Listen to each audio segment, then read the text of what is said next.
Hi, I'm Marty Nemko. What I mean by try and revise means replacing excess rumination with a low-risk trial, monitoring the results, and as necessary revising or scrapping in favor of a more promising approach. Let's say you're trying to become happier and are more interested in trying, in order of preference, 1.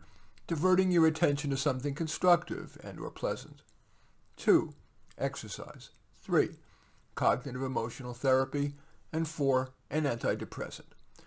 Start by rating yourself on how happy you are that day from 0 equals miserable to 10 equal ecstatic. Bedtime may be the best time because you will have completed a good chunk of time without sleep having intervened. Post your self-rating on a chart, whether pencil and paper that you might stick on your refrigerator or on your desk, or software such as Remente, R-E-M-E-N-T-E. For the next day, use your first choice approach, that is, diverting your attention to something constructive or pleasant. If you're willing to sacrifice some understanding of which approach is causal, try your top 2 approaches. Before you go to bed that night, again rate your happiness and note it on your chart. If you want, write a few words describing what worked and what didn't.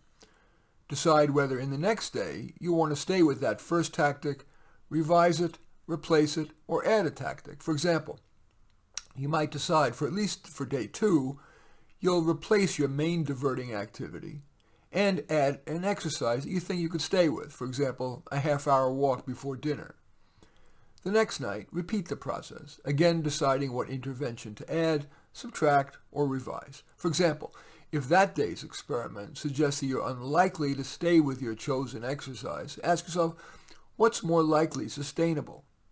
Sooner or later, you'll home in on what approach or approaches work best for you. Let's take another example.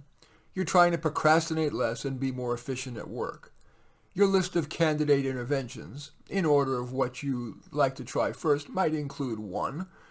Tell your family that when you have your door closed, you can't be interrupted except in an emergency. 2. Keep reminding yourself that your worth is enhanced by how contributory and productive you are. Besides, being productive and contributory is key to your keeping your job, getting promoted, getting more money, and more respect. 3.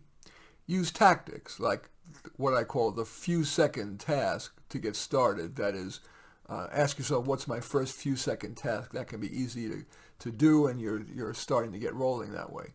The 1-minute struggle to get past roadblocks, that is, usually if you're not going to solve a problem or make progress on a roadblock within a minute, you're not going to, and then at that point decide to get help or go on.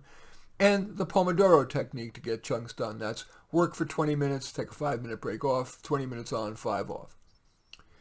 The night before starting your experiments in improvement, on your chart, rate yourself from 0, which could be super slug, to 10 equal productivity ninja.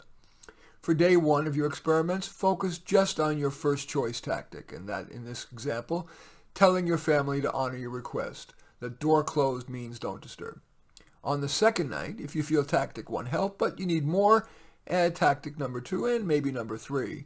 Even though, as I mentioned, adding 2 tactics will make it more difficult to ascertain whether one or both had the effect.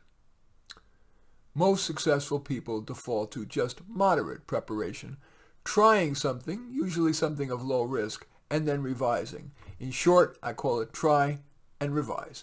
In any event, I do thank you for watching. I'm Marty Nemko. I welcome your thumbs up and accept your thumbs down. I always look forward to your comments and especially like it if you hit the share button below. Share on your social media so that my efforts have broader impact. And I am flattered if you choose to subscribe to my channel. In any event, I do thank you for watching. I am Marty Nemko.